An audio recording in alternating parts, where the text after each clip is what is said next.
We are not operating at global standards with global definitions. We'll hold up this mug, for instance, and call it an apple. Why? Because it's convenient. Which is what we want to do. I think with global capital also comes the global expertise as well, right? Which you have seen, like as in Vietnam, a lot of international investors has invested in Vietnam, but I think the FDI to GDP ratio is something around like 3-4%, right? Bangladesh is less than 0.5. We as a country don't believe we're an investment destination.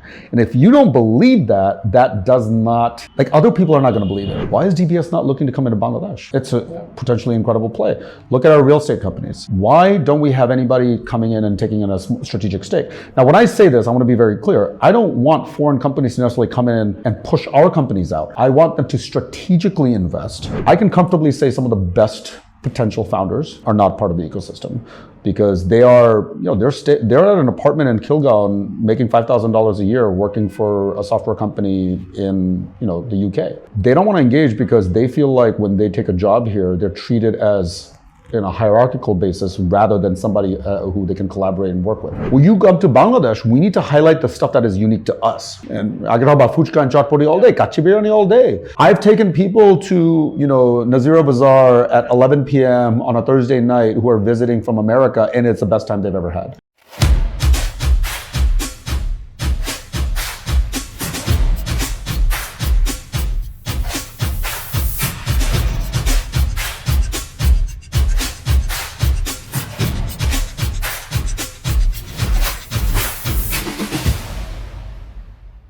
Okay, hi everyone, this is Bijan. I have a good friend with me today, Rahat Ahmed, who I met 5 years back while having pasta at an Italian restaurant called 138 East.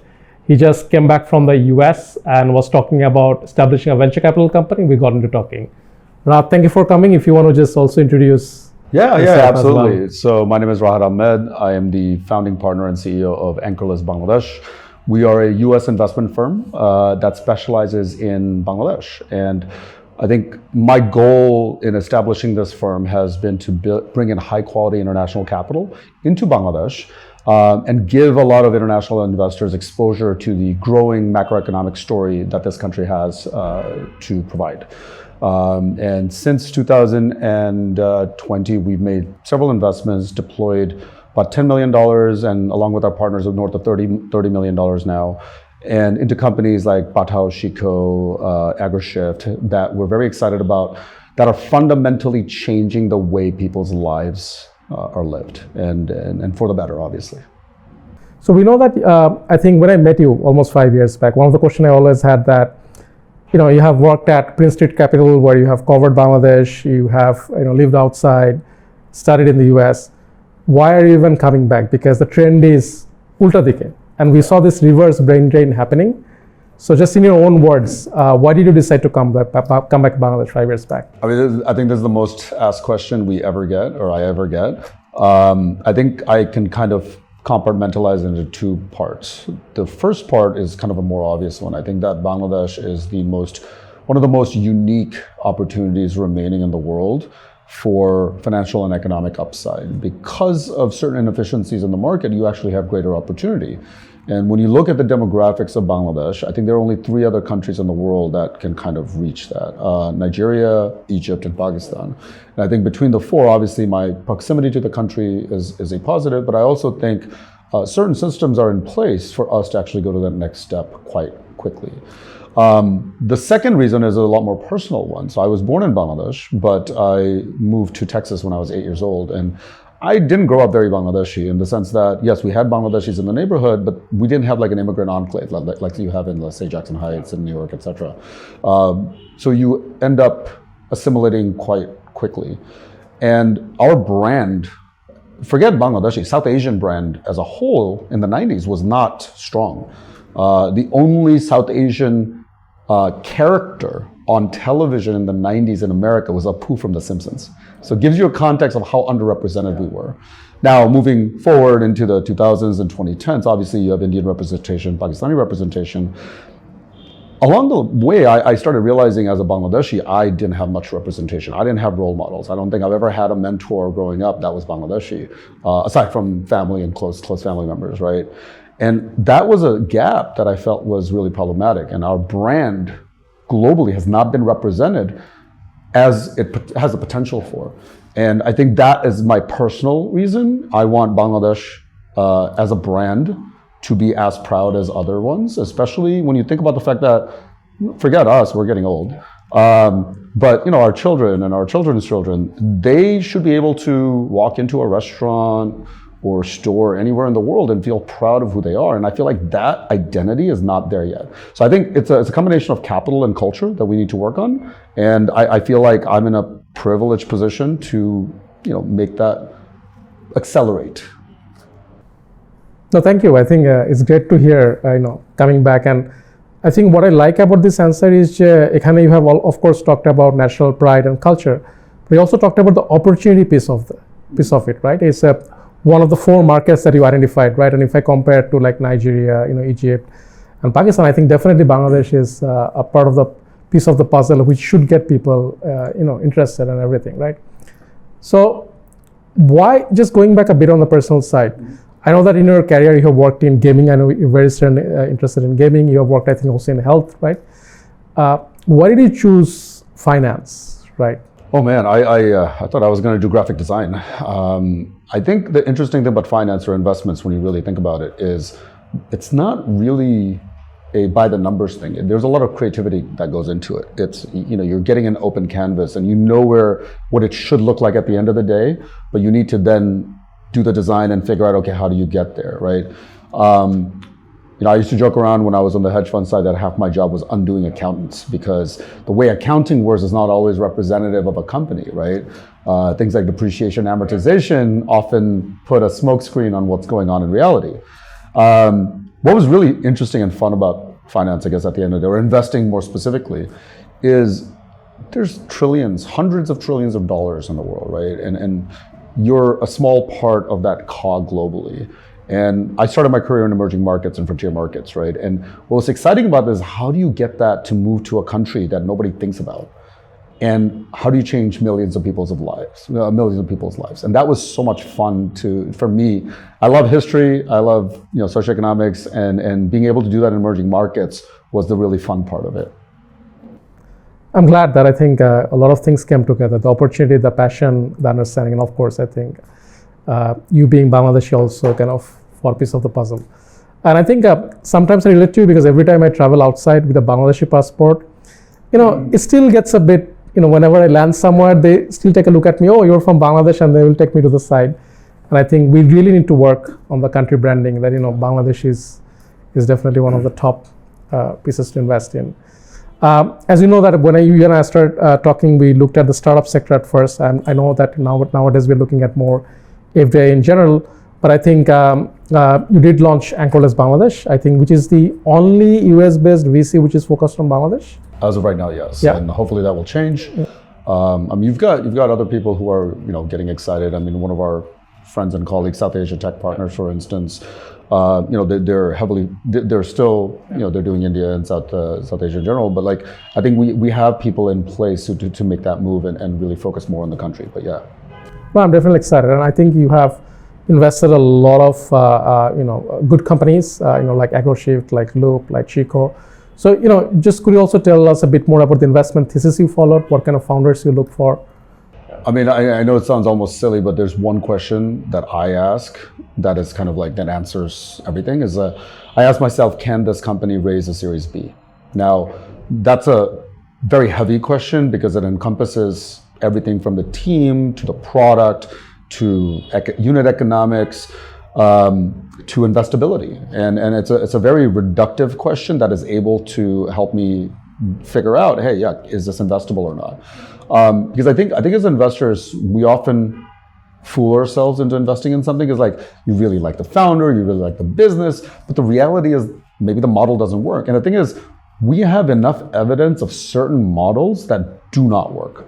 And they fundamentally don't work because over time there's just intermediation, or there's easy alternatives, or there's just a myriad other rationales that we haven't really studied as an ecosystem yet. For example, one of my big pet peeves right now is when you have a lot of these programs, there's always feel-good stories. And they were like, oh, we want to support them, we want to support them. So an easy one is telehealth. Telehealth does not work in Bangladesh, and it doesn't work in most countries. The amount of capital that telehealth requires to execute is massive. If you have a team that can look at it in kind of like a 3D view and analyze it over time, there's a possibility. So a good example here is Arogo, right? You have Rosie and Yawar who came back from London, and they've got some experience on the field, and they're taking a pharma play and thinking about how they can potentially expand it into these spaces. That is a viable model because they're basing it on something that has worked elsewhere. This approach is not being taught right now in programs at universities, etc. We're still doing copy and paste, but without knowing the end game. I think, as we know, majority of companies in Bangladesh are pre-seed or seed, having never raised institutional capital, is because the mentorship and guidance of these programs are not setting up this information base that is absolutely mandatory for entrepreneurs. And I think it's critical that we get to that page, because then I'll be more comfortable in going back and being, yeah, they can raise a Series B. So I know it sounds reductive, but I think the years of experience pays off here. And I think as an ecosystem, we need to think more about asking these questions rather than just blindly congratulating every company and program. I think there's a bit of similarity. So when I look at a founder or a company, I kind of say, can I put this in front of future investors? Mm-hmm. Is this someone, as a company and as founders, I'm comfortable putting my reputation on the line and recommend this to a person somewhere, right? And if you don't have that confidence, it's very difficult to consider the company as an investment. And your reputational risk is on the line. I mean, I think the thing that often I think is not fully understood in Bangladesh is investment as a industry is actually very tight-knit globally, which is why, I don't think we have enough representation because we haven't helped each other get into that space. But second, in emerging markets and frontier markets where Bangladesh is, it's even smaller. It is not uncommon for somebody I've known for 10, 15, 20 years for me to run into them today. Yeah. And that happens all the time because these reference checks are really, really critical. So if you put something that is not great in front of somebody, they'll remember that for a very long time. Yeah. And they will say, okay, I got a wrong recommendation, so it gets tricky, right? Because you have worked in Bangladesh for the last 5 years, and I think anyone I ask, they will give me a laundry list. But for you, what has been your 3 biggest challenges? Oh man, ageism is a major, major issue. I think by default, we still have a lot of colonial hangover that results in us prioritizing age over experience. And I think that is a huge problem because we have a generation of younger people, when I say young, below 40, who are experienced, they read a lot, they interact with really successful people globally, but they are not respected yet in the market. And if we bring them into the fold, I think this country takes a leap. An example of this, for instance, in the startup ecosystem, I can comfortably say some of the best potential founders are not part of the ecosystem because they are, they're at an apartment in Kilgown making $5,000 a year working for a software company in, the UK. They don't want to engage because they feel like when they take a job here, they're treated as in a hierarchical basis rather than somebody who they can collaborate and work with. The structure is problematic. Age is part of it, socioeconomics are part of it, and we need to get rid of that if we really are going to be successful. I think that's a mental mindset. And I really hope what happened in the last couple of months goes towards that because we've seen the desire from the youth to, expect more because a lot of these companies could benefit from each other if they are able to progress in that mentality. That's one that really sticks out. Number 2, and I've talked about this on the startup side, we are not operating at global standards with global definitions. We'll hold up this mug, for instance, and call it an apple. Why? Because it's convenient, which is what we want to do. But the reality is when you look at it, especially on the startup side, 94% of all investments has come from international investors. If you can take a good founder, you send them to Singapore, you send them to Hong Kong, you send them to London or New York, they get in front of an investor and they say, hey, I bought an apple for you. They're going to laugh you out of the office because here's the thing, the Pakistani founder, the Indian founder, the Vietnamese founder, the Indonesian founder are not calling this an apple. They're calling it a mug. So these global definitions need to stick. We need to not make excuses for our own convenience. Third, I think it is, I mean, honestly, this is a huge laundry list. I can probably keep going for more than three. But third, I would say, is unlocking global and local capital. And so lots of families in this country have tons of cash in the bank account. We know for a fact, obviously, for the longest time, you only had three places to put your money. You had the stock market, real estate, bonds. Well, okay, four, take it out of the country. The reality is the stock market has some of the worst regulatory framework I've seen in emerging and frontier markets in the world over the last 15 years. I started covering the Dhaka Stock Exchange in 2004. I'm actually kind of embarrassed by that exchange and the SEC, and I really hope to see significant reforms, because if we are able to move that market forward, money will come here without us even asking for it, right? And so this idea, though, is I've heard from a lot of, especially a slightly older guard, is why do we need money? We've done really, really well. What people are not understanding is that if a family in New York has $1 billion, and I've talked about this a lot, they're going to put 50 million of it to countries like Nigeria, Pakistan, Vietnam, Indonesia, Bangladesh. So if we don't get it, Vietnam will get it, or Pakistan will get it. And that means the garments company that our companies compete against now has fresh capital to compete against us. So we are losing by not bringing in foreign capital. And then the local capital doesn't know what to do with it, because there are no investment banks in the country, or not ones that are doing more creative deals. There's no wealth management.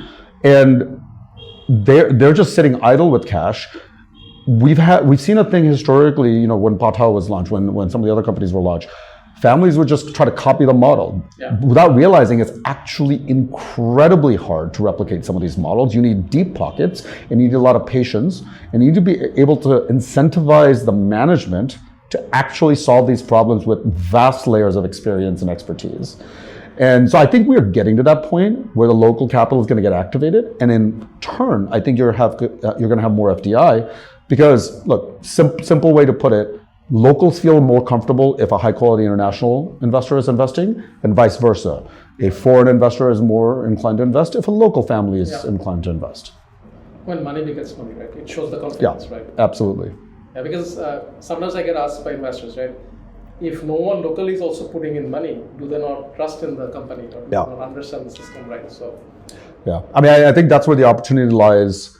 So I think this is a very Bangladeshi cultural thing, and I grew up with this, and a lot of people grew up with this. We don't have that many Bangladeshis working in high finance, which is basically investment banking, private equity, venture capital, because first of all, we're a 50-year-old country, so we're only a generation in, if you will, especially in the diaspora, right? And only now do you have kids going to top universities and saying, hey, I want to get into investment banking. I worked 5 years at a hedge fund where I think I met 2 Bangladeshis on the portfolio side in 5 years. That is getting better, but we're not at the level that the Indians or the Pakistanis or the Indonesians are, right? And so as we get there, more and more people, let's say you're in the US and you are an investment banker or a hedge fund person, you have access to X amount of capital or a deal, you will, if you have Bangladesh on your mind and you know what's actually possible, you might be able to move some of that money here. Similarly, especially after August 5th, we've got a lot of inbound from Bangladeshis abroad who want to come back. The question then is, what can you do here? What are the opportunities? So I think there's a dialogue that needs to happen, but also a welcomeness that needs to happen. So on that front, I think we hear this a lot, and I've seen this. Like, so if you look at our friends from India or friends from Pakistan, they go and work all over the world, but they also come back to India, and a lot of them are also working in Bangladesh, right? So what's holding the NRBs back from coming? Is it because we're just 50 years, maybe just one generation in, or they're still very, very apprehensive of what's happening in Bangladesh? I think part of the major issue is, so the diaspora, the NRB community is not a monolith, right? We've divided up into 5-6 groups, right? You've got migrant workers, you've got the people who left, say, before 1990, who have a very different mindset because they've never seen Bangladesh what it is today. You have people who grew up there, who don't have much of an identity, but they want to reconnect. And then you have a very large group who have studied here, but have left in the last 10, 15 years, and they don't have a way to come back, even and especially because they might have a really good job over there, right? Yeah. So you have all these groups and too high of an opportunity cost. Yeah. Too high of an opportunity cost, but they don't have clarity. So frankly, outside of some of the work that we've done bluntly, I don't think NRB outreach has ever been particularly great from the country. And that's something that we need to work on. I think we fall prey to this thing where we see the word NRB in some organization and we assume they're good. But there's a lot of, bluntly speaking, there's a lot of scammers out there who are taking advantage of these trends, if you will, etc. Think about it, right? If you're an incredibly successful Bangladeshi who grew up skeptical of the community for various reasons, who works at Meta, Google, Goldman Sachs, etc., you're only gonna interact if you have a very trustworthy point of contact. And we don't have enough of those points of contact right now. And I think we need to be cognizant of it because this is us. We're all one community at the end of the day. Just because we grew up somewhere else, or in my case, আমার বাংলা তো ভালো না, কিন্তু চেষ্টা করতে চাই. But আমার বাংলা না বলে তো, it doesn't mean I don't love the country and I don't want to contribute. And this also is a problem. Is like, I've been language shamed before, and I've been saying it more and more. But my Bangla is not great. I went to English medium in Bangladesh. I went to Willis Little Flower. By the way, we have the same school. I went to Willis Little Flower English medium. I never learned the language properly, even when I was 8 years old. And it doesn't mean I care less about the country. I can contribute in other ways, And these are the things that we have hang-ups about that we need to get rid of, because ultimately we want to collaborate. We want to all work together. Yeah, because I think one thing that I have learned, at least in my 40 years of life, that, I'm always going to be a Bangladeshi, no matter where I go, what I do. You can't just get that out, right? It's not that if I just change the color of my passport, I become someone else, right? It doesn't happen, right? I changed the color of my passport. Still Bangladeshi. Bangladeshi American, right? Yeah. You still have that Bangladeshi. Yeah. That's a part of you that never goes away. Right. So coming back to the community, I know that you guys have been doing this fantastic work with Bideshi, right? Whether it's having the community mobilized at different cities around the world, from Europe to States to everywhere in the world, and then, or whether it's launching things like Bideshi Invest or Bideshi Catalyst. So do you want to tell us a bit more about the Bideshi structure and everything? Yeah, Bideshi is, so for clarity, it's Bideshi and Bideshi. So the idea came a long time ago when Fahim Saleh, who many know from Patao, he and I were hanging out in this restaurant in Brooklyn, and we're talking about how few Bangladeshis we were running into that were in the investment industry specifically. And we realized, there's a mentorship gap, right? And so you have a huge Bangladeshi community, like say in Jackson Heights, right? But they're not utilizing the resources in the middle of the city in New York. And it's not because they don't want to, it's that they don't know how. There's no guidance, right? And so the idea came about quite a while ago. Unfortunately, both he and I got very busy, and things happened. So last year we kind of pulled this out, and I started kind of going around the world and launching cities. So we're officially launched in 13 cities around the world, 4 continents. And then we have about 4 more coming. Communities, almost 2,000 people now. And again, most are higher level professionals. Now, I think the key here is, why is it higher level professionals? We have a lot of communities. We have a lot of NRB organizations locally. The issue is, how do you get somebody who is senior management to even be higher? Yeah. That's the gap that we have. The gap is not entry level to entry level or entry level to middle management. The gap is senior to senior or middle to senior, right? How do we get more CEOs? How do we get more general partners at funds? How do we have more partners and managing directors and investment banks? That's the gap. That we kind of, as I've started jokingly calling it, we've hit a jute ceiling, right? And that needs to be remedied. And I think the only way that can be done is if we help each other out.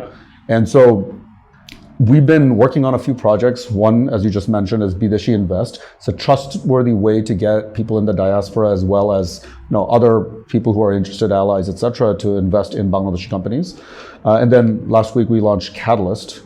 Catalyst is a program to take startups in Bangladesh that are at the cusp of the next stage and take them to that next level. And that gap has historically existed because there is a kind of a gap when it comes to mentorship and advisors. Look, at the end of the day, there's no shortage of intellectual capacity and ethics and hard work in this country. I've met so many entrepreneurs who have deep respect for. But what it comes down to is they're kind of capped in the next steps. And we individually, nobody has the capacity to do that. So you need systems in place with higher global standards and access to better mentors to solve that. So that's the idea. And again, we're very excited to work with Lightcastle on this as well. And I hope that will be a large play. And I think either later this week or next week, we should be announcing, or very soon, we will be announcing one I'm very, very excited about, Bideshi Youth, which is going to be a parent organization that will help Bangladeshi undergraduate students studying abroad. This has been probably the biggest gap in our community. So for example, for the Indian community in the United States, which has done incredibly well, they have a North American Association of Indian Students, something like that, I forget the exact acronym, that helps all the Indian Students Associations at all the universities. You don't have that for the Bangladeshi community. In fact, most universities don't even have a Bangladeshi Students Association, right? They have other ones that they're kind of blended into. So there's no real identity that's being developed, no real mentorship infrastructure. So we want to solve for that, because the whole idea is, again, very simple. If you're Bangladeshi and forget New York, if you end up in Iowa or Idaho or North Dakota, it's likely you might be the only Bangladeshi. And so if you go to school for 4 years and then you come back, there's an opportunity that's been missed. You haven't built the relationships or gotten the support that you need. And we want to solve for that. So these are all things that we're kind of working on. But I think one of the big goals ultimately is to bring capital back to our country, as well as embolden the culture globally, and make people comfortable that, hey, you know what? If you're really interested in coming back to Bangladesh, we have X and Y that's available. Then that bridge needs to be built, and then everything else can fall into place. I like it how it's structured. It's a community, and then there are different components that are coming together to build this bridge, right? And the most important factor is trust, right? Because we keep hearing that we have to get NRBs involved, but we haven't given a process through which they can, right? Yeah. And this, I think, provides exactly that, right? Yeah. That's the idea. That's the hope. And I'm not going to lie, it's not been easy because the skepticism is incredible. So it takes some work. The one key thing that we found to be very, very useful is all our cities are generally led by very, very senior folks with market credibility. So when they are inviting people to events, they take it very seriously. I think now that there will be a few use cases, hopefully success cases as well. So I think that definitely helps as well. Shifting gears a bit, you have talked about how we need more global capital. I think with global capital also comes the global expertise as well, right? Which you have seen, like as in Vietnam, a lot of international investors has invested in Vietnam, but I think the FDI to GDP ratio is something around like 3-4%, right? Bangladesh is less than 0.5. And one of the reasons that we understand is a lot of the times the local companies, of course there is a problem with international investors coming in, regulations and everything, but the local companies are also not in the right space or the right structure that allows them to get those investments, right? What is kind of your experiences with them, and what do you think it needs to happen for them to get ready for global capital? I think, man, there's so many issues here to be worked on. I'm going to start off at a very, very high level. Capital controls. Historically, I would say for the last, honestly, since the beginning of this country, most policymakers, especially in the central bank, or who have been at the central bank, they come from a generation where they believe people only want to take money out, nobody wants to bring money in.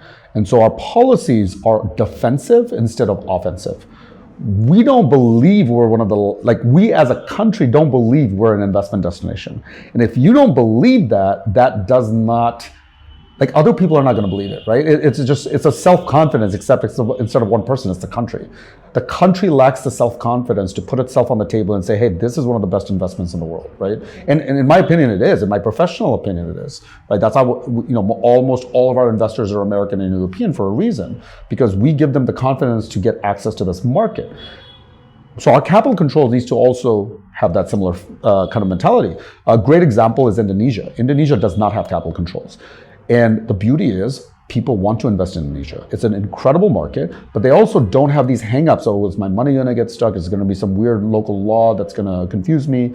And that's a conversation to be had. And I think much needed, and we can go into that in detail. Second is, I think we have a overdependency on development capital and public capital. So let's say, for instance, there's about $100 trillion that gets allocated a year globally. Of that, less than 0.5% is development capital, right? So we as a country have been chasing after development capital to solve all our problems, but the thing is, we're not going after 99% of the money. Right? So if we keep presenting ourselves as, oh, we need to be almost pitied and get this lower level of capital, we're missing out on the private capital that is a much larger amount, but that has actually been the catalytic driver for a lot of the economies, right? So an example in the banking sector is, say, DBS Bank out of Singapore. They now have taken stakes at multiple banks all around Southeast Asia. Why is DBS not looking to come into Bangladesh? It's a potentially incredible play. Look at our real estate companies. Why don't we have anybody coming in and taking in a strategic stake? Now, when I say this, I want to be very clear. I don't want foreign companies to necessarily come in and push our companies out. I want them to strategically invest, let's say 25% of the company, but you get access to a supply chain, better leverage in negotiations, expertise, etc. We're not doing these structures. So this actually leads into probably one of the other issues is we don't have enough professionals in Bangladesh who understand how to structure these things. This takes time. And I think we're getting to the point where more and more people are willing to come and do these things. So for instance, I have met with families. They'll say, okay, we have 5 businesses. This is this, this is this. And then I'll say, okay, something like, this business is doing really, really well. If you spin this out, you sell 30%, you can triple the value. And that idea is not a common idea in Bangladesh because by default, our culture says, hey, if we sell part of a company, it means we're weak. Yeah. But then you have what, let's say, Reliance and the Ambanis have done in India. Jio has sold, I think, 25-30% of its company and to like billions of dollars. KKR is in there. Meta is in there. I think Google might be in there Google as well. is there as well. Yeah. But that has actually increased the quality of the business and the equity value of what the Ambanis have. The same exact thing can be done in Bangladesh. But we need people who are prepared to structure those while making people confident that, yes, this is a win-win for all parties involved. So I think that is really, really missing. And I think overall, one thing I would say is I think over the last 5 years, you've had a tug of war between BSEC, Ministry of Foreign Affairs, and BIDA in terms of who's going to represent the country to international investors. Look, I'll be completely honest. I don't think it should be any of them. I think they need to get their ducks in a row domestically, but international storytelling should be done by people who are absolute professionals in the space, right? That could be Lightcastle, that could be us, that could be other firms. It could be Goldman Sachs, right? It could be HSBC, because they have access to the investors, right? And then they come and interface with BIDA and say, hey, BIDA, we have 7 companies interested in investing in Bangladesh. How do we work with you, right? So we need to understand what roles each ministry or government division should play and where the private sector should play a role as well. Feedback loop is missing. We do not know what investors want, yet we keep trying to assume. Easiest example of that, I'll give you 2 examples that I think are kind of hilarious. One is in actual investment, where for the last 5 years, we've been going to foreign investors and saying, hey, we have economic zones. That's like selling somebody an empty shoebox. Great, it's a shoebox, but there's nothing inside it, right? You want to be able to say, hey, open up the shoebox, got a bunch of cookies. These cookies are great. That's what they're worth. And this is the person that makes the cookies, right? There's not enough details on the deals. The other thing is branding and storytelling. My favorite example will always be Cox's Bazar, because let's say you are an investor or you're a tourist. You're a tourist in longest sea beach. Yeah, exactly. Like you're a tourist in Singapore, and you're deciding, hey, I want to spend the weekend in Sihanoukville or Bali or Cox's Bazar, and you read about Cox's Bazar, the longest uninterrupted beach in the world. It's like, does anybody make a decision on how long a beach is? No, they want to know where are the restaurants. Are there a festival there? Is there art galleries? right? We don't put ourselves in the shoes of who we're trying to attract. We make these decisions in a bubble, and nobody, for the most part, has been held accountable, and I hope that changes going forward. I think that brings to a funny story. So every time our clients come, I try to take them to Cox's Bazar, right? Every time they ask me that, and this happened even last month, that what is there? And I end up taking them to Hilsha project because they want to have Hilsha fish, but then they go to Thailand for the weekend. They don't want to go to Cox's Bazar because when they hear, okay, I mean, it's a sea, it's a longest beach, but then what? Do you have any nice restaurants? Do you have bars there? Do you have a nightlife? You don't have anything there. So they rather have Hilsha because they want to test it, which is near like an hour's drive from here, and then go to Thailand, right? I think we have a projection issue there because I've written about the lack of tourism in Bangladesh, especially on the international side. And one of the things that I always get in comments is, yeah, but we don't have X, Y, or Z.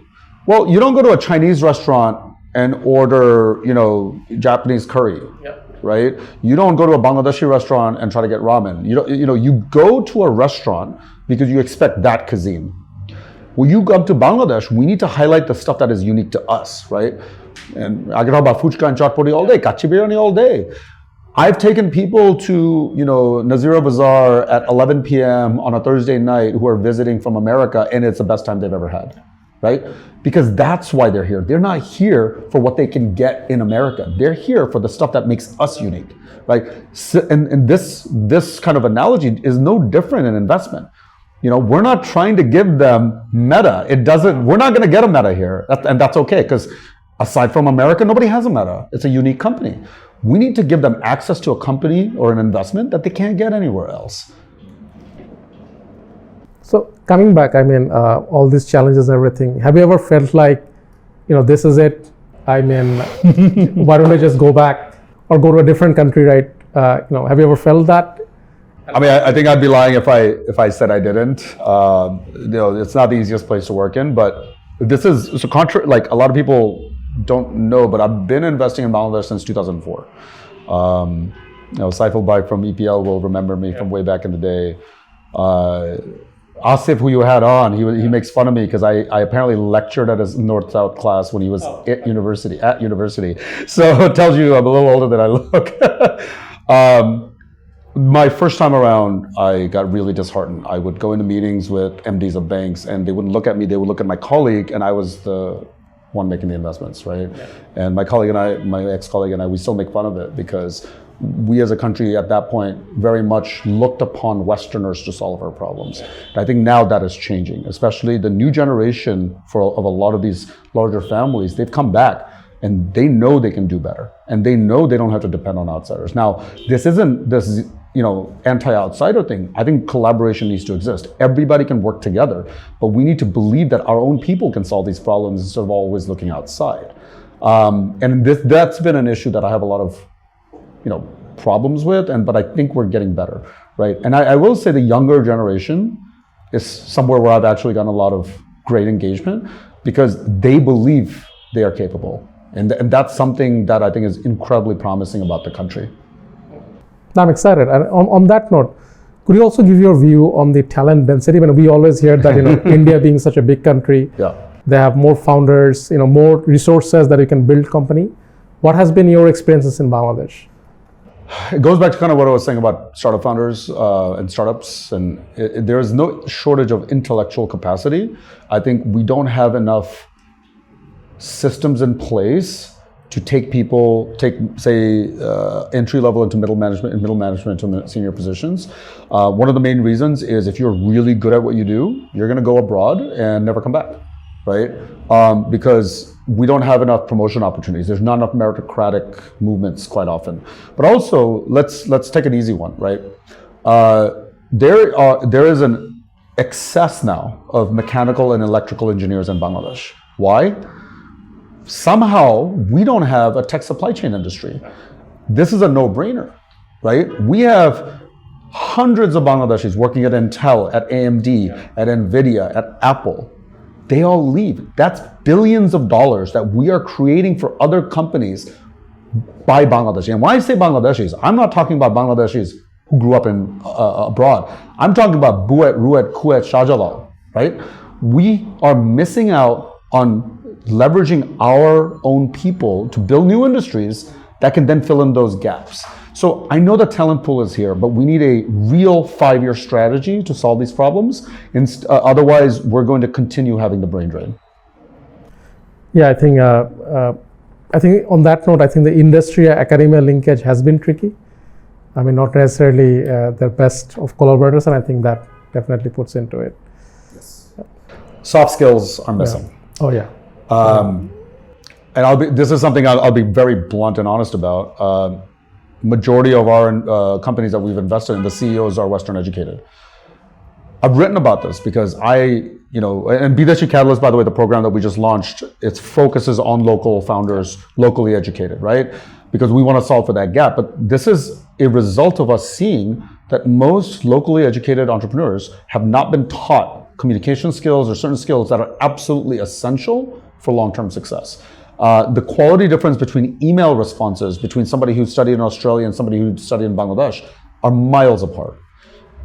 This isn't hard to fix. The first thing is we need to realize that this is a gap and then solve for it. So programs in Bangladesh, instead of focusing on entrepreneurship, they need to focus on skills development. How to write an email, how to send a message, right? If I introduce you to somebody, and you're great at this, so it's not an issue, obviously, but I want you to be able to reply back saying, hey, this is me. These are my time availabilities. I'd love to teach you more. And here's a PDF I'm attaching with more information about our company. It's a very standard kind of template, right? Now, I'm not saying in America or anywhere else, everybody knows how to do it. But the thing is, in America, there's enough people who can bridge those gaps in terms of mentorship and support. Here, we need to hold every mentor or so-called mentor accountable for not teaching the right things or teaching the right things. I think that critical mass is missing, right? Yeah. Well, they leave. They leave. Yeah. Yeah. I mean, we have 5 people at Stanford graduate school right now. We've got more people at HBS. We've got people at Wharton. Yeah. Are they going to come back after? Very few. Very, very few. We need to give them hope and a pathway. Yeah. I think that's where possibly, us talking about Bangladesh in a more structured, but maybe Bideshi can definitely support. I really like that idea of Bideshi youth, because now these people going from Bangladesh abroad, there are higher chances of them coming back to the community. Yeah, and maybe, since you and I have worked on this for so long, maybe you can talk a little bit about Exit Stack. Yeah, I mean, I think, I remember we kept talking that we are not being in a place where we showcase Bangladeshi founders. We haven't been able to showcase international companies which are led by Bangladeshi founders. Yes. I think that's where Exit Stack came in. I know that we tried to work with other companies, but then decided, to do it ourselves, right? And I think it gives a lot of hope. I think the amount of capital Bangladeshi founders have raised, right? Just being outside is amazing, right? And a lot of this can come back to Bangladesh. It's only a matter of time. I'll go back to the local founders issue. So India is a very interesting one because the Indian identity is hundreds of years old, right? Yeah. And you had incredibly successful Indians in Silicon Valley for a long time. And so you have Vinod Khosla, one of the godfathers of venture capital. Literally, his fund is named after him. So when funds like him or others that have a lot of people in the diaspora, they came back and they set up shop in India, right? The first wave, a lot of them were internationally educated or international work experience or, working at MNC. But then you had now, after, say 10 plus years, you have this generation of local founders from tier 2 cities. They're not efficient in English, but it doesn't matter because they can solve the problem. And it's because you built that kind of ladder of capital and expertise. And it's 2024, we're nearing the end of 2024. There's about 125 companies in the startup space that have raised at least $100,000, and only one of them is outside Dhaka. That is not acceptable, right? We need a company out of Chattogram. We need a company out of Rajshahi. We do have one out of Sylhet, but we need 5 out of Sylhet. The engineering talent in Sylhet is phenomenal. Our Exit Stack, our Bideshi stuff, designed in Sylhet. Yeah. Top class stuff. Fantastic stuff. Yeah. So I think let's go towards the last part of our discussion. You and I both went through August together and survived and everything, and where we had this massive shift. And youth actually showed that, they are more perceptive about their rights and they can change things. I mean, if you can change a country, I'm sure you can change a lot more things. So how do you feel after what happened in August, and how do you see this change, and what are some of your ambitions for the future? I mean, I guess anybody who's been reading me knows how kind of hyper-focused I've been about the youth and the idea of waking up in the morning and knowing that there's hope, right?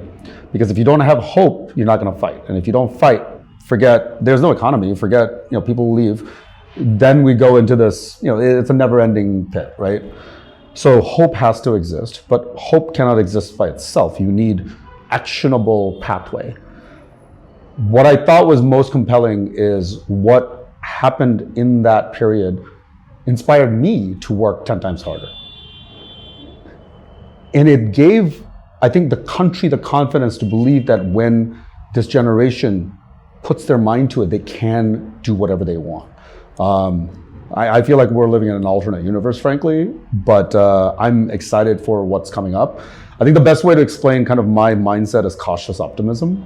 I think there's a lot of work to do, but I think if we do the right things, the next 10 years are going to be absolutely amazing. But we must empower the people of this country to have a future. All right, Rahat bhai, excited. I think on that note, we can close the session. I think it was a very, very, I don't know how long, maybe 30, 40 minutes, but very packed, a lot of information. And we look forward to having you in future. Thank you, Bijan, and look forward to continue working with you. Thank you.